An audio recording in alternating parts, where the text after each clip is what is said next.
Hello, everybody, and happy Monday. Welcome to our webinar, Establishing Multi-Tiered Systems of Support to Prevent and Remediate Reading Difficulties. I'm Victoria Moriarty, and I'm a Senior Marketing Manager here at Amplify. And I'm really thrilled to introduce our guests today. We have Dr. Tim Odegard on, Dr. Jenny Zoski here from Amplify, and Dr. Deni Basaraba, also a learning scientist here at Amplify. So Dr. Tim Odegard is a professor of psychology and holds the Catherine Davis Murfree Chair of Excellence in Dyslexic Studies at Middle Tennessee State University. He also leads the efforts of the Tennessee Center for the Study and Treatment of Dyslexia. He serves as editor-in-chief of Annals of Dyslexia, as a consulting editor of the Journal of Learning Disabilities, and is a former editor at large for Perspectives on Language and Literacy. In addition to being a research scientist, Dr. Odegard is a reading therapist, having completed a 2-year dyslexia specialist training at Texas Scottish Rite Hospital for Children in Dallas. Welcome, Tim. We're so happy to have you with us today. Thanks, everybody. Glad to be here. Next, I'm going to go ahead and introduce Dr. Deni Basaraba, who is a manager of learning science here at Amplify, where she serves as a subject matter expert in Spanish and English literacy development and guides the development and ongoing research of assessments and instructional programs focused on Spanish literacy and biliteracy development in the elementary grades. Prior to joining Amplify, Dr. Basaraba worked as a school district data analyst and as a researcher coordinating the development of mathematics assessments for use in grades K-8. Her research has appeared in multiple peer-reviewed research journals, such as the Bilingual Research Journal, Assessment for Effective Intervention, and School Psychology Review. Welcome, Deni. Thanks for being here today. Hello. And then finally, I'm going to introduce Dr. Jenny Zoski.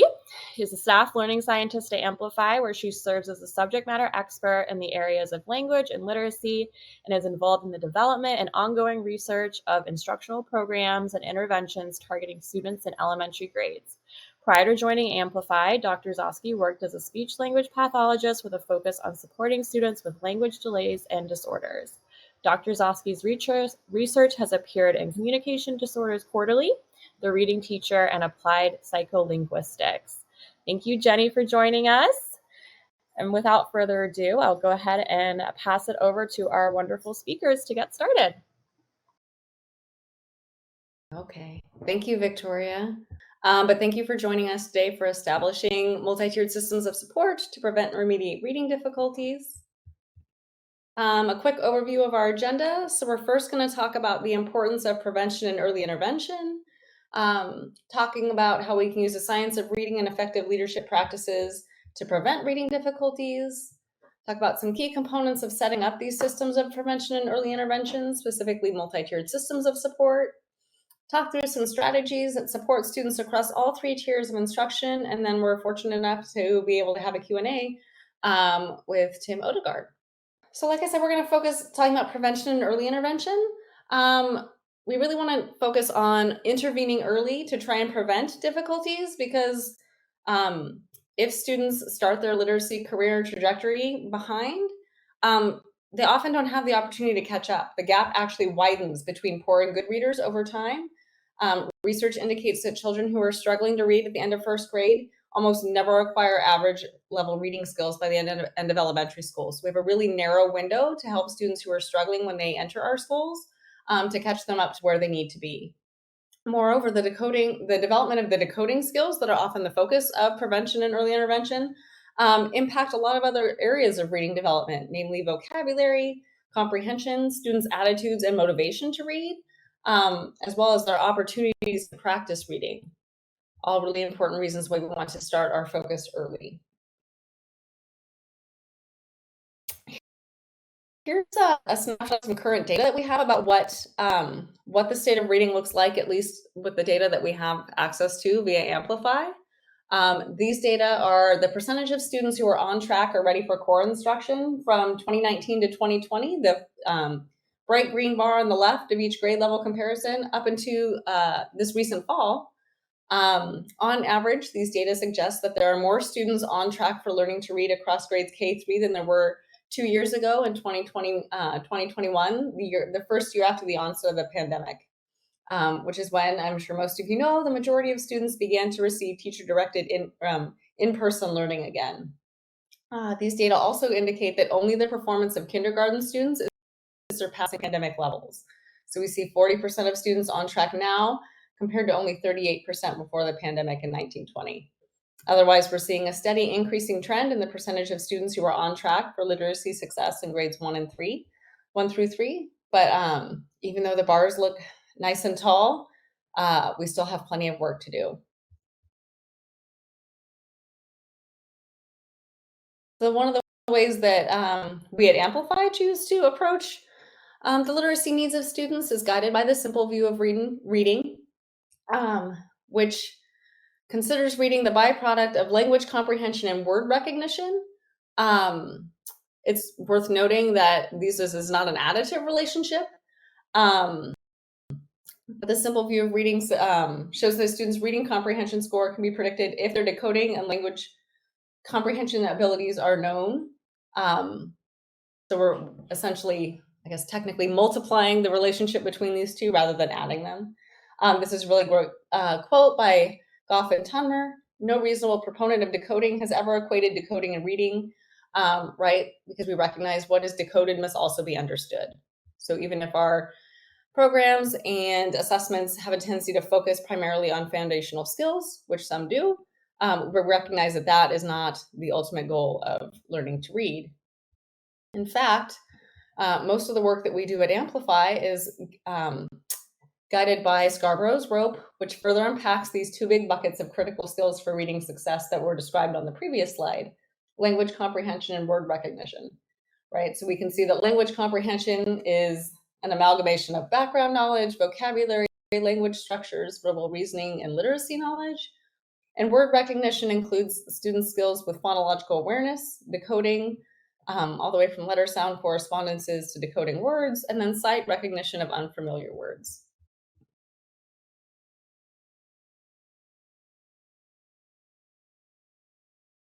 Here's some really great quotes from the International Literacy Association and the International Dyslexia Association on what effective literacy instruction looks like. I'm not going to read them to you because you can do that on your own, but we have used some orange font to highlight some key components of effective literacy instruction, namely that instruction is explicit and systematic. Here's the relationships between graphemes or the symbols and their correspondences with speech sounds or phonemes, and the units used to create meaning or morphemes. And for students who are experiencing dyslexia and other reading difficulties, instruction in these key components must be delivered with more individualization and intensity by a high qualified reading teacher or instructor.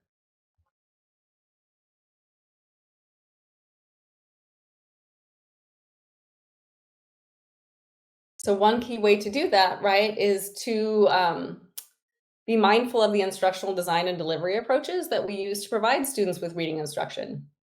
So Coyne, Kamei, and Simmons in the early 2000s were big proponents of focusing instruction on the big ideas, right, which is not necessarily synonymous with the 5 big ideas identified by the National Reading Panel.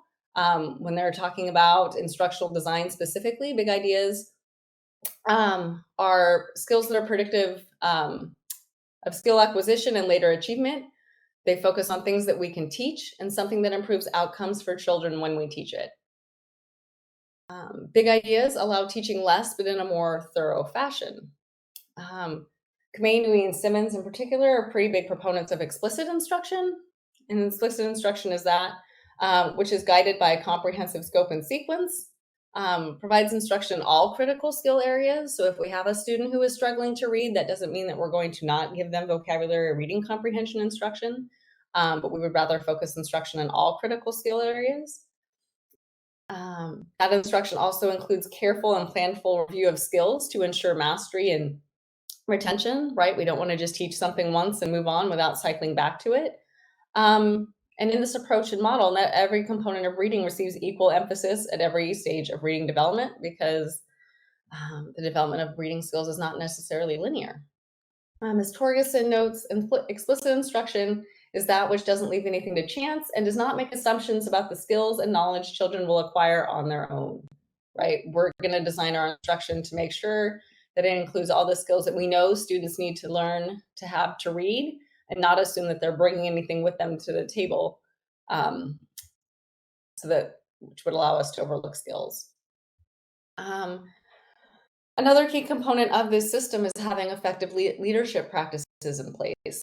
So in 2018, Amplify conducted a case study of 11 schools whose M-Class data showed exceptional student literacy growth. And based on observations and discussions with school leaders, coaches, and teachers, they concluded that the practices listed here were the most critical drivers of literacy instruction.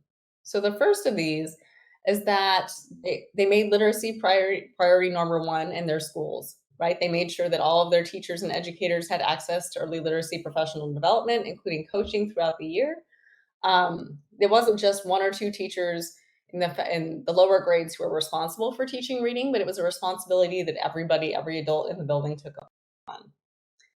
They also did reading time as sacred, right? They put the literacy blocks first in the schedule. Teachers had to agree to stick to that schedule. There was no wasted time. They made sure that interruptions such as assemblies, fire drills, etc., did not occur during that protected literacy time. They empowered teachers to own and lead the intervention, starting early for the swiftest results, right? So by providing teachers with the professional development and training that they needed, teachers then began to master and own the intervention that they were responsible for delivering, which they found yielded the best. They monitor the processes and data closely, right? So not just looking at student performance, but also monitoring how the intervention was developed or implemented in the classroom. And then they also shared data with students to help students take ownership and see their change in skills over time.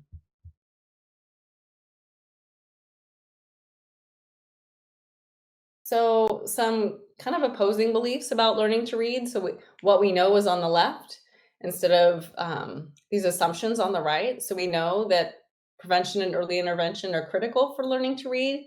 And that we don't want to wait and see if students will catch up, right? If a student comes in with not all of the foundational skills that we know they need, we're not going to wait and see if they're going to acquire them on their own. Similarly, reading is challenging, right? It's not a natural process, but is something that requires explicit and systematic teacher-directed instruction for most students.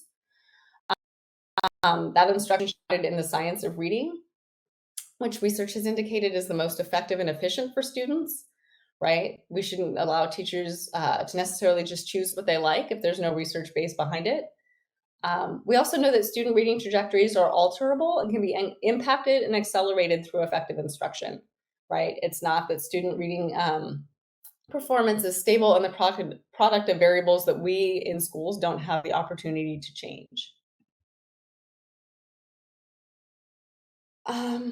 So here's a really great quote about what a multi-tiered system of support is. As highlighted in the orange text, we know that it's a proactive and preventive framework that integrates data and instruction to maximize student achievement by focusing on supports for students' emotional, social, and behavior needs from a strengths-based perspective. It's grounded in data-based decision-making to emphasize and support program improvement, high-quality instruction intervention, social and emotional learning, and positive behavior supports. The MTSS framework is composed of the 4 essential components you see in the graph on the right: screening, progress monitoring, a multi-level prevention system, and using data to make informed decisions. And we'll get into some of those components in the upcoming slides. So MTSS broadly allows for the creation of an infrastructure to support literacy success for all students. So what we're talking about here is establishing systems to support student level change and growth, and not necessarily an individualized student focus. So each district or school's model may look different depending on the staff, resources, and the needs of students. And then included in the citations here are some recent citations to work looking at implementation of MTSS with English language learners, which is the first citation by Sylvia Lennon Thompson and others. And then the citation by Misiak and Fletcher is talking about MTSS and supporting students with dyslexia specifically.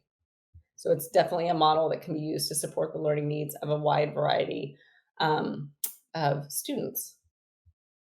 So if we're thinking about systems of support, a comprehensive literacy system is composed of 4 key elements: core instruction, differentiated instruction in practice, and intervention. And then, as you see in the circle with the arrows that surrounds all of those components, data. When we're talking about differentiated instruction and practice here, we're talking about extending what is taught in the core and differentiating it to meet the needs of learners who have different skill profiles and different needs. But the content of that instruction is something that students have already seen in core instruction. So we're not teaching something new, but rather adapting the way that we're teaching what has been taught to help students who need additional support grasp those concepts. The goal of intervention, in contrast, is to close learning gaps. So this instruction occurs outside of core instruction and is highly specialized and targeted to address the gaps that students have exhibited. Clearly, as evidenced by the cyclical arrow around data, data is at the heart of this system, right? We use data to drive our decisions, to improve the accuracy of our instructional planning, to promote a focus on student outcomes, to increase communication and collaboration among educators, and then to provide educators on what is working and what is not working for students.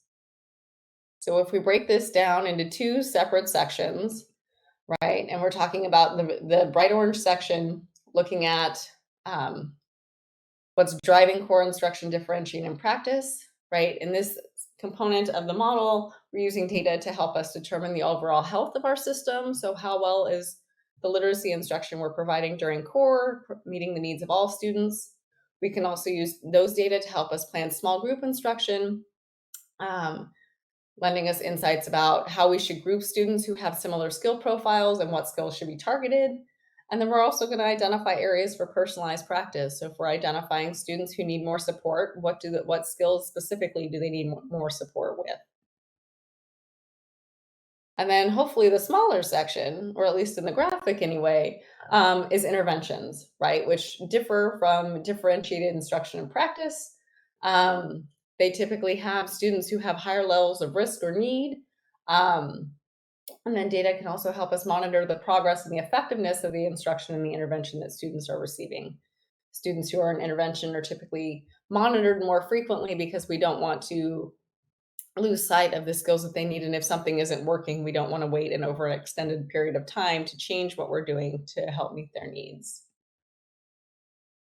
One of the core data sources of any effective multi-tiered system of support is universal screening, right? Universal screening can be used to identify who needs additional support and evaluate the health of core instruction.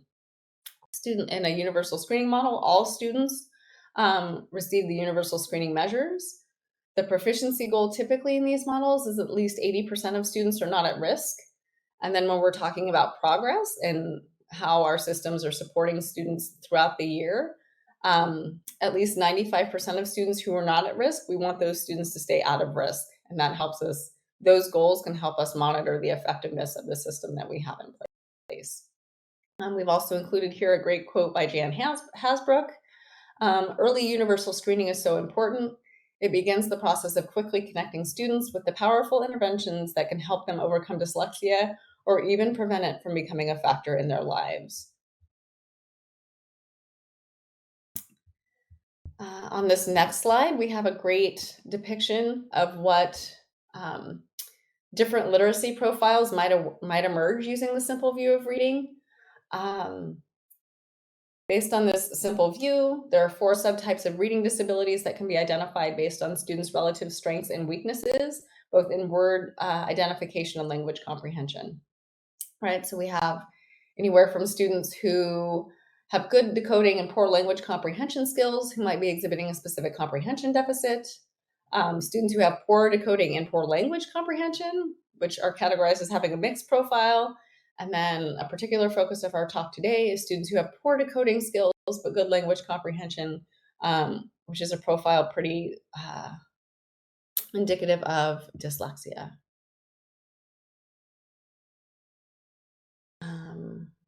some of the research that's been recently published about what screening for dyslexia looks like.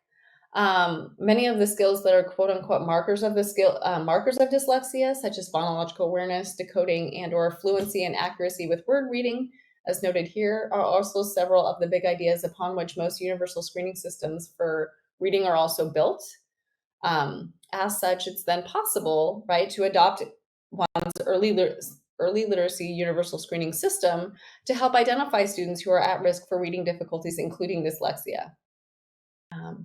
However, it's also important to note that these universal screenings do not provide a diagnosis of dyslexia, but rather can help identify with which students additional diagnostic assessments might be administered.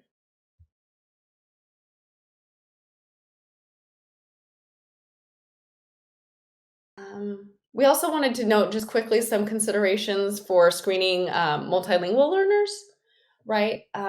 Research indicates that in addition to focusing on the same big ideas such as phonological awareness, decoding, and accuracy and fluency with word reading, we might also want to consider students' native language and developing language oral proficiency. And if possible, give students a literacy assessment in their native language, right? Because even in other alphabetic languages, markers of dyslexia may be different, right? We've been doing work specifically at Amplify, looking at literacy assessment and development of markers of dyslexia in Spanish and English, and the markers of what characterizes dyslexia in those two languages, even though they share the same alphabet, are different. The research also suggests we might want to look at normative comparison to peers with similar native languages and background experiences to help identify whether multilingual learners are actually experiencing dyslexia or difficulties learning to read based on other key component skills.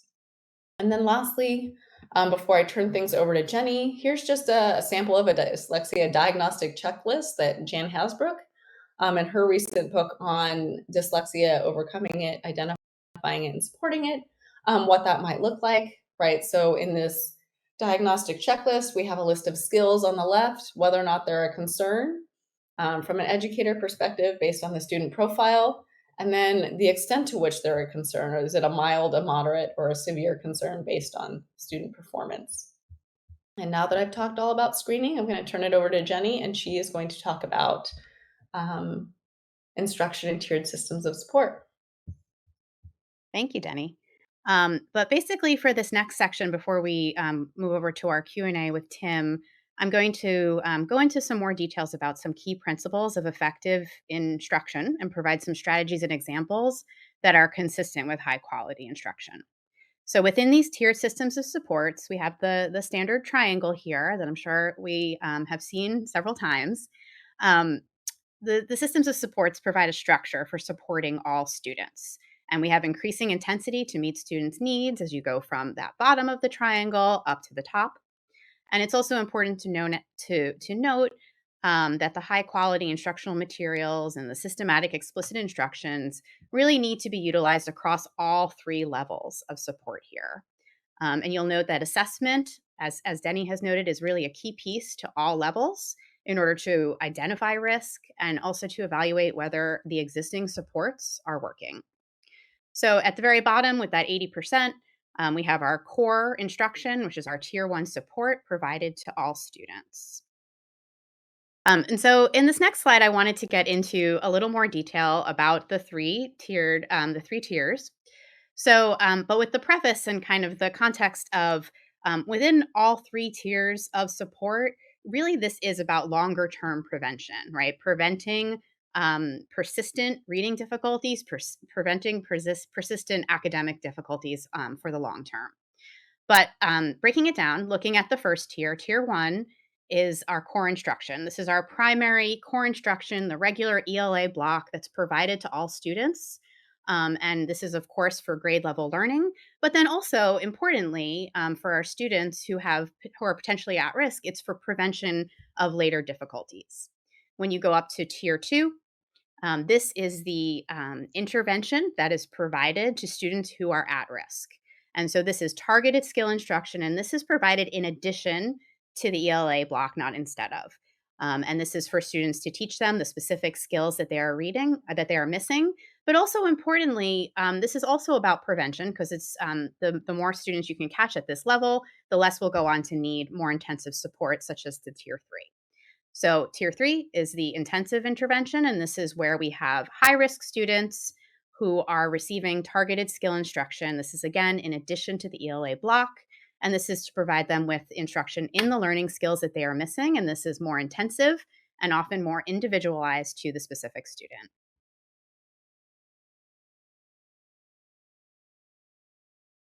So these supports can be provided in a variety of ways as part of a coherent approach. So we present this here as an example. First, in the first row, core level, grade level core instruction that is focused on both knowledge and skills happens during the school day as part of the literacy block for all students. Next, we have our additional foundational skills instruction. This is tier 2 supports for students who are at risk. And this is of course focused on the areas of student need. And these can occur during the school day and or as part of summer school potentially. And then intervention opportunities or the tier 3 support are opportunities for students who are at higher risk or for those who continue to struggle even with additional foundational skills instruction. So these can be provided during the school day, and also they can be provided before or after school as part of high impact tutoring, which I'll get into in the next couple of slides. I also wanted to just give a call out that personalized learning, if your school is using an online digital literacy supplemental program, it's also important that this program adheres to the science of reading and to all of these effective instructional practices that we'll be going through. This sort of support can be provided at a variety of times during the day, during the school, at home as potentially part of homework, before and after school, and in summer school. So I did want to talk a little bit about high impact tutoring as we referenced it in the last slide. Not all tutoring is effective, but we do know there is research to support that high impact tutoring, as described on this slide, is a method for providing the additional foundational skills, practice, and intervention opportunities that at risk students require. So, here we know that based on this research, the conditions that make it effective, it needs to be frequent and consistent. So, we're going to have at least 3 sessions per week and ideally 30 minutes per session, ideally during the school day. So this before or after school tutoring is a good model there. We know that relationships and training of the tutors are also highly important, as well as data-driven materials. So just like with any intervention support, we want it to be defined by students' needs through assessment, and then for student progress to be monitored as well through assessment. And then importantly, we want to make sure that the intervention materials that we're providing to students as part of this tutoring are high quality. Okay. The next slide is about one research study. There was a recent meta-analysis that was put out in 2017 that looked across 96 different studies and found that high impact tutoring had a strong and repeatable effect sizes for student learning. And so this was looking specifically at the impact of tutoring as compared to other interventions that are provided for students in low SES brackets specifically. And the researchers of this study quote, we have a quote there that tutoring is one of the most versatile and potentially transformative educational tools in use today. And so very timely, the National Student Support Accelerator just put out a brief that goes into a lot more details about integrating high impact tutoring within MTSS. If you're interested in learning more about that, that's the screenshot in the upper right that I put there. You can look up the title, Integrating High Impact Tutoring with Multi-Tiered Systems of Support, or just go to the National Student Support Accelerator website to find that resource. So now I'm going to talk in a little more detail and give some examples of some key features of high quality instruction that really needs to happen across all 3 tiers here. So we know that high quality instruction should be direct and explicit, systematic and sequential. Students should receive immediate, specific feedback, especially related to their errors. The instruction should be multimodal and use multisensory methods. We know that it should be data-driven and teaching to mastery and should be aligned to the specific needs of the student with greater levels of intensity for students who are further behind. We went into a lot about the last 2 bullet points here in previous slides. So I'll spend the next few minutes really just digging in and giving a couple of examples for the first 4 bullets here. Okay, so the screenshots here are an example of an activity from Amplify's supplemental digital program called Boost Reading. And this is an example of a game that teaches the CVCE spelling pattern. And what I wanted to highlight about this is that direct and explicit instruction really needs to clearly explain and model key skills and include well-chosen examples. So in this game, for example, we have, this is the introduction to the activity in which we're teaching students about the silent or magic E and its powers. So we have some teacher instructional talk here at the beginning. The letter E has magical powers when it comes at the end of the word. The magic E makes the vowel sound in the word long. Listen, the word is dim. And so we have some chosen examples here. And then the game goes on to have an interactive component in which students then practice in the sense of an I do and we do before they go on to individual practice in the game. As another example of direct and explicit instruction, this is an example of modeling morphological dissection. So breaking down multimorphemic words into their morphemes as a strategy for decoding words. Research supports that a large number of unfamiliar morphologically complex words are actually analyzable. So that is, if you know the meanings of the parts, the meanings of the full word can be inferred. Research has supported that when we explicitly teach this as a strategy, it's been shown to predict word reading as well as spelling and reading comprehension in early elementary grades. And so that was the reason that I really wanted to highlight this here. But to go into some key ways that you would want to introduce this as a strategy, we still want to make sure that this is explicitly taught. Kids are not really necessarily going to pick up on this, or most kids aren't on their own. We need to explicitly teach it as a strategy for them. So we're going to model the strategy of breaking apart a word into its morphemes. So in the example of teacher, we could break apart teach and and then we're going to find familiar morphemes and define them, especially in the case of high utility morphemes or prefixes, suffixes, and roots that occur frequently across words that students are reading. So ER is an example of a suffix that is pretty high utility. So we would define it as a person who does something. And then we're going to think about possible meanings of the unknown word based on its morpheme, and then check the meaning of the word against the context of the text. I give an example here, another screenshot. This is from the Boost Lectora supplemental program. This is the biliteracy digital literacy program. I just wanted to highlight that you can do this strategy for both teaching in English and in Spanish, and it is effective in both. And then for my next slide, I wanted to go into a little more detail about systematic and sequential instruction. So there are key principles for sequencing foundational skills instruction that's based on a large body of research on the features of effective instruction for struggling readers. The key principles include teaching pre-skills before a new skill or strategy is presented, introducing high utility skills before lower utility ones, easier ones before more difficult, introducing new information at a realistic rate, and also providing adequate practice and review. So using phonological awareness as an example of sequencing easier skills before more challenging skills. Kindergarten students might start with easier skills like rhyming and segmenting syllables, and then moving into segmenting individual phonemes. The screenshots here are just examples of games where students are interacting with those skills. And then next, I would like to talk a little bit about immediate and specific feedback. So we know that effective interventions really provide a lot of opportunities for students to respond and practice what they're learning. But a key piece of that is the teacher really needs to provide clear, immediate, and constructive feedback for student errors. So this on the screen here is an example of a Boost Reading game, but really is indicative of any instruction where teachers are providing corrective feedback.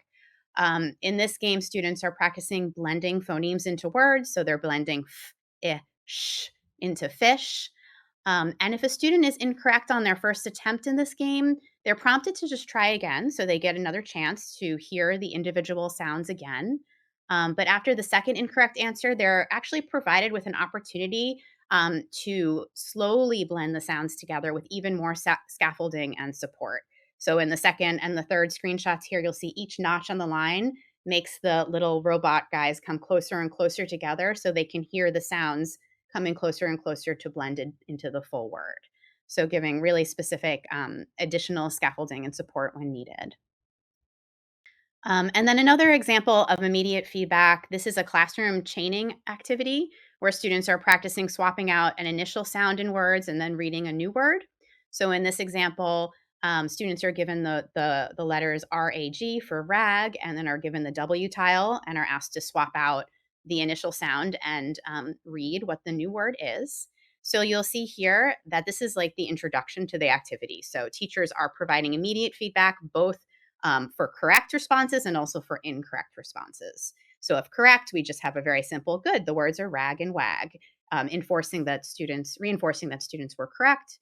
And that kind of feedback can be reduced over time. It's not as necessary to give correct feedback for every instance, but then the corrective feedback for when students are incorrect with their response should continue to be provided throughout. Okay, and then on my next slide, this is an example of a multisensory teaching method from the M-Class intervention program. And I have a little GIF to show there. This is a program that uses auditory, visual, tactile, and kinesthetic techniques that help struggling readers so that they get multiple ways of understanding concepts. So this right here is a phonological awareness activity. As you can see, students are taking steps, so they take a step for each sound they hear in a word. This can be adapted. This can be instead of words, they can be segmenting syllables, they can be segmenting phonemes.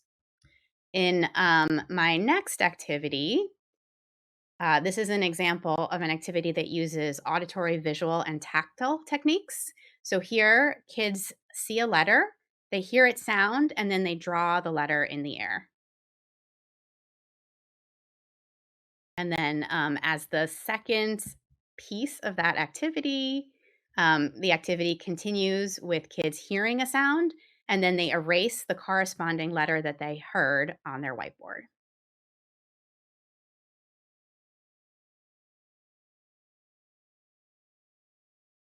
Okay, so I'm about to wrap up and move over to Q&A with Tim, but before I did that, we wanted to give some recommendations for classroom accommodations, specifically for students who are struggling with reading and even more specifically for students with dyslexia.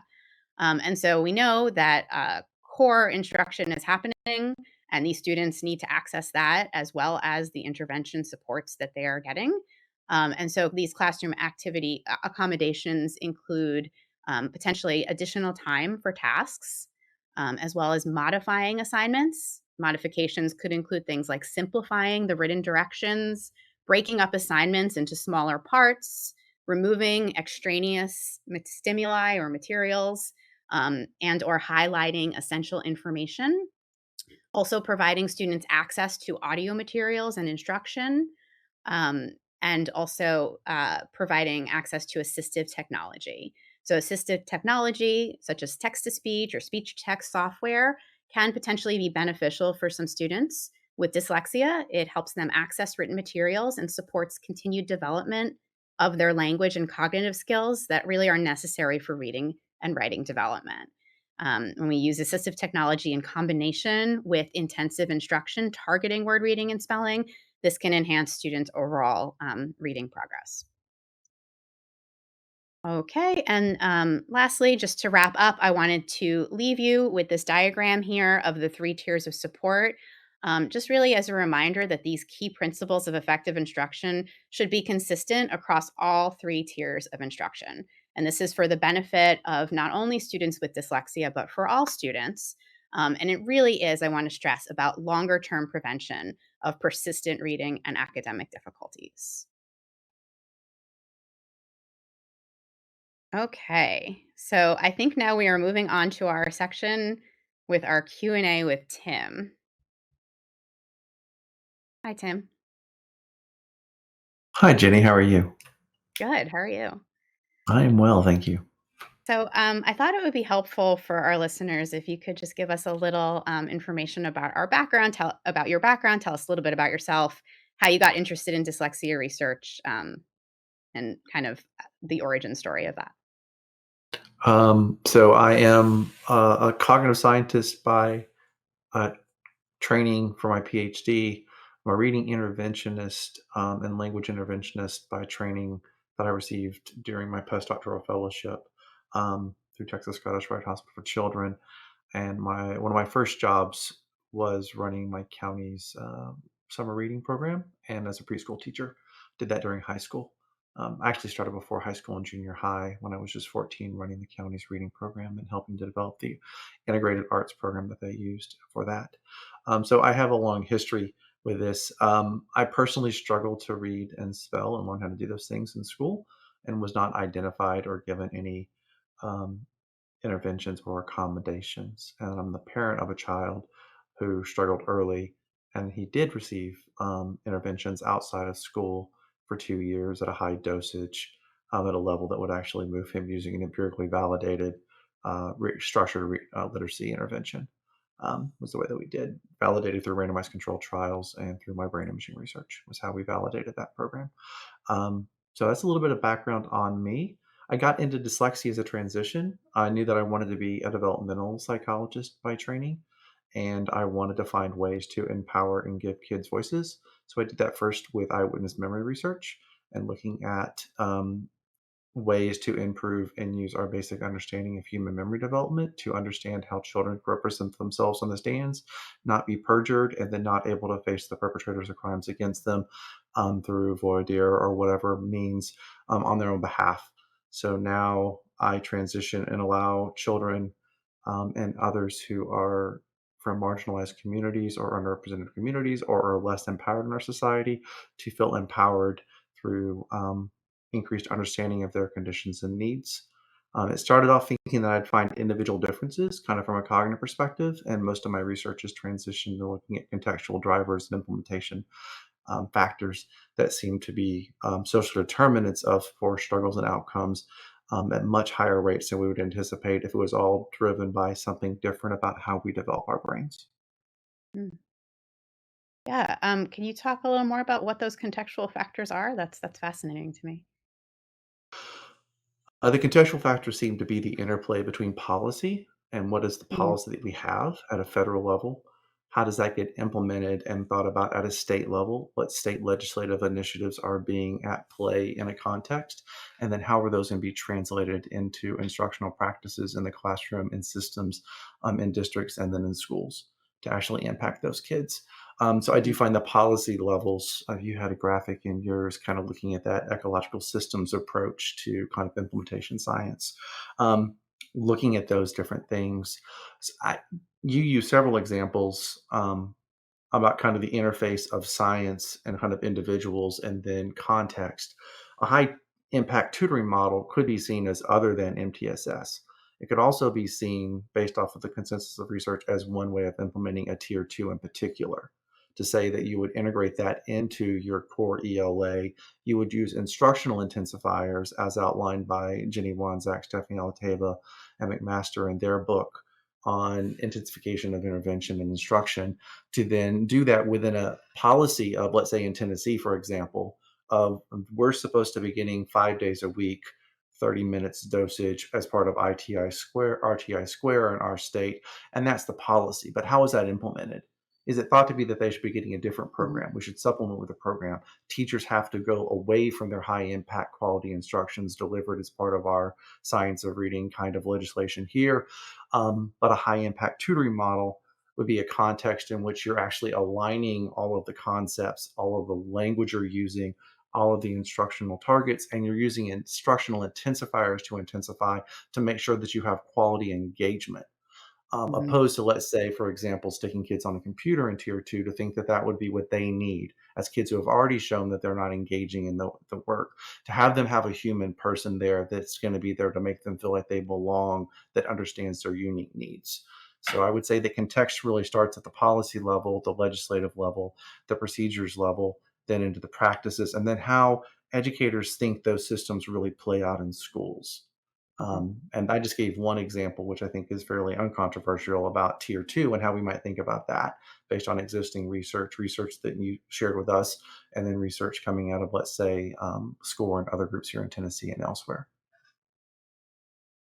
Great. Yeah. I'm going to shift gears a tiny bit, but because I recently listened to your podcast with Susan Lambert on the science of reading, where you talked about, how there are some kids with dyslexia that are really hard to teach. So there are kids who are like kind of like persistently at risk and are not really respondent to intervention, at least not at the pace that we would want or we would expect. Can you tell us a little bit more about that and like in your ideal world, how could we either systematically, policy wise, like help to alleviate that problem? I think we may be at this point where the policy seems to have shifted enough across the majority of the US that we actually have policy in place. I think the question is, how do we Yeah. get that implemented into practice Yeah. and go to a common understanding? The other contextual driver that's been highlighted by my research is that context really matters about the core instructional quality. Let's just take screening that was talked about earlier as well.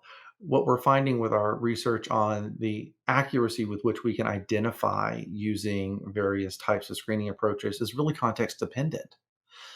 Let's just say you come in and you don't screen for heart disease, but for the next 12 months, your diet is McDonald's, you smoke a pack a day, you're drinking nonstop, so you're a functional alcoholic, and you have all these other things. You may not have screened at risk, but if your social drivers and what you're doing to yourself in the context is driving against your health and well being, it would be unremarkable if you stroked out within the next 2 to 3 years, if that's what you were doing to yourself.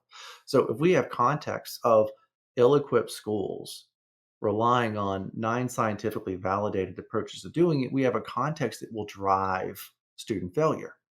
And what we're finding from our research is that the diagnostic accuracy of our ability to predict the future, let's just say in the most recent study that we're publishing, third grade reading outcomes on a high stakes text, is dependent upon what schools they are and the quality of instruction in the schools.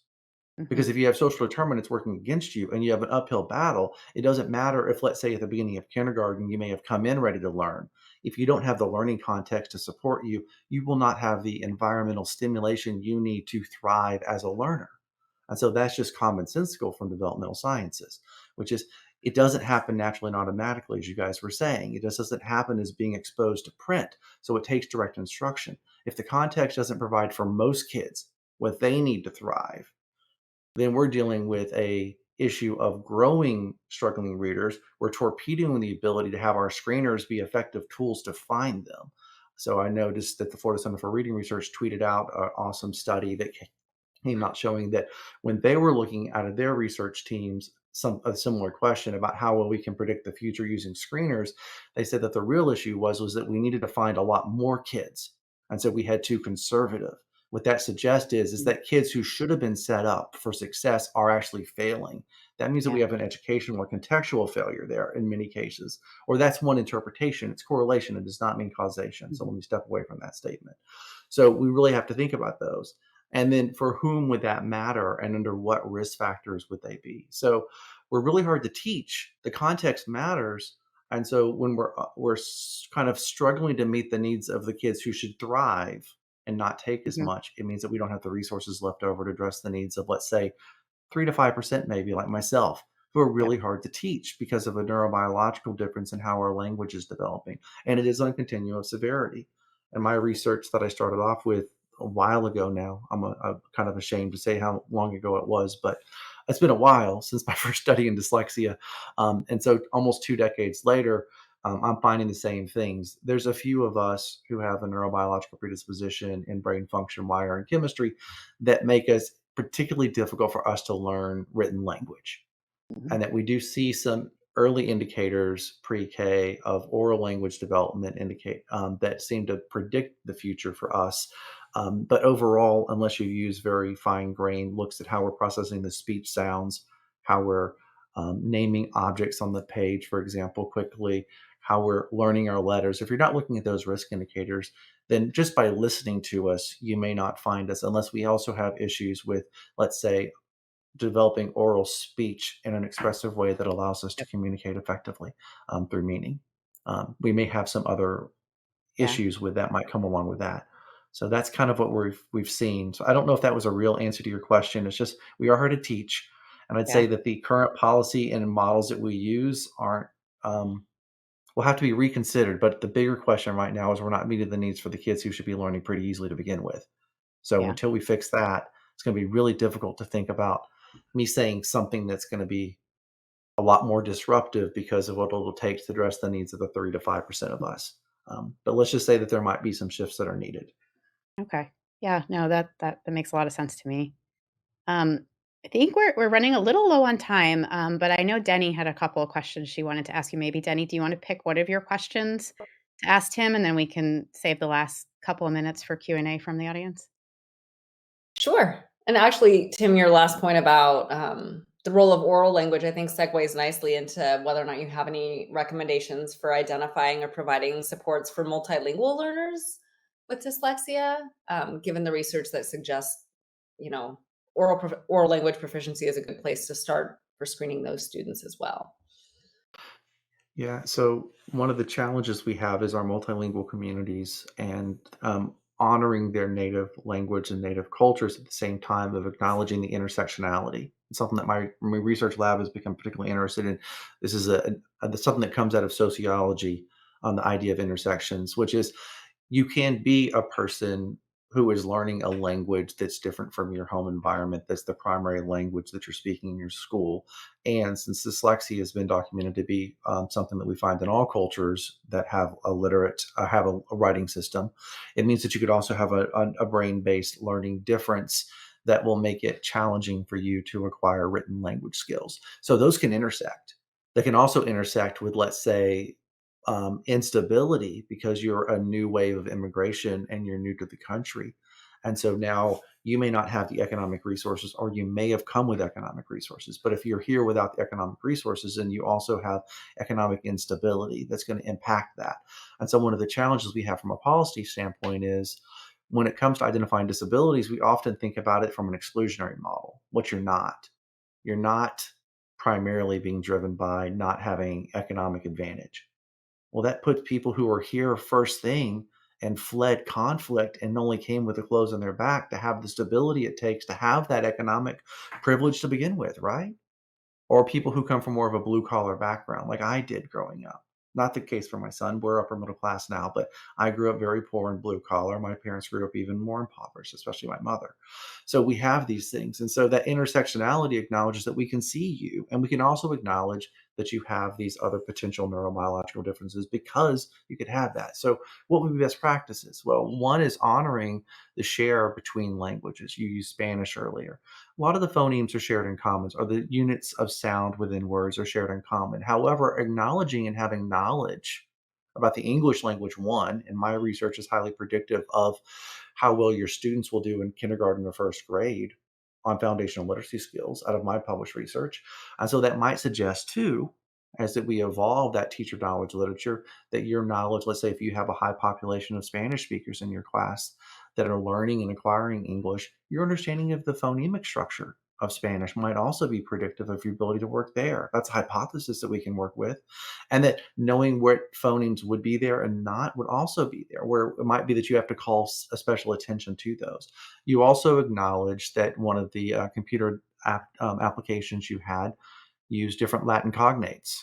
So Spanish is a Latinese language. It means it comes out of the Latin. It's a Romance language coming out of Latin and the Roman Empire.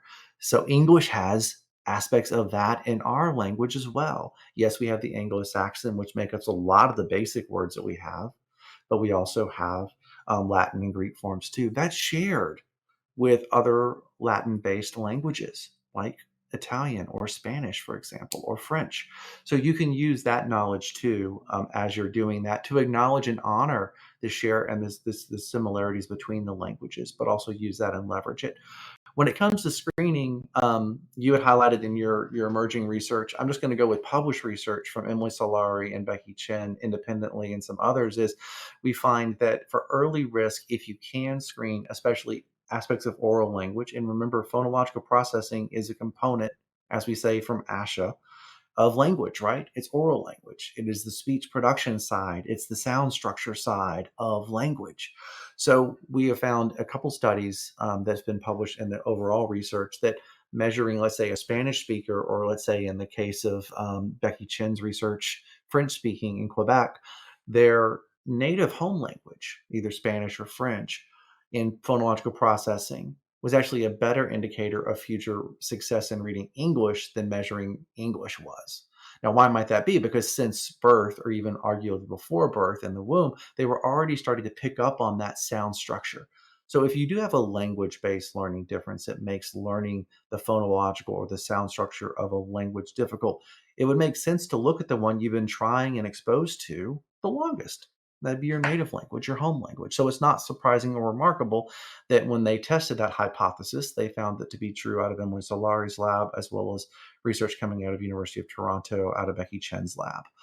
Those are two indicators. So that wouldn't be different, actually. It's the method of doing it is we're going to look at what you've been exposed to the most, because learning and hearing within the sound structure is actually something that we learn to do at this automatic implicit level through statistical learning mechanisms within our brain and our implicit learning systems.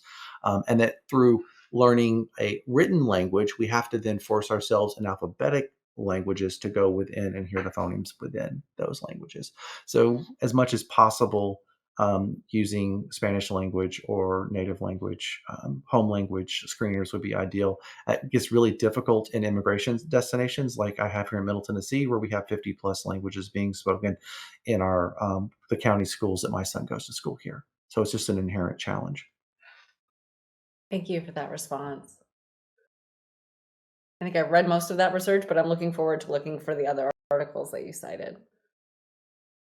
All right, it looks like we are a little bit over time, so I'm going to go ahead and just wrap us up here. But thank you so much for that incredible discussion, Tim, and for answering all our questions. I wish we had more time to get to some from the audience, but we will try and follow up with you guys after this. Feel free to email us with any additional questions that you might have. So we shared this in the chat, but feel free to download our free dyslexia toolkit. The link is below there for a lot of information that we covered today. And then please subscribe to our podcast. We're celebrating 5 million downloads, and we just released our first episode of season 8. Tim was on our podcast a few episodes ago, so please be sure to check out his episode on dyslexia. Thank you all for joining. We have another ed webinar coming up at the end of this month about the science reading in middle school. I know we had several questions today about middle school students, so that would be a great opportunity for you to learn about supporting those students with high quality instruction. Thank you all so much for being here today. We appreciate it. Have a good one.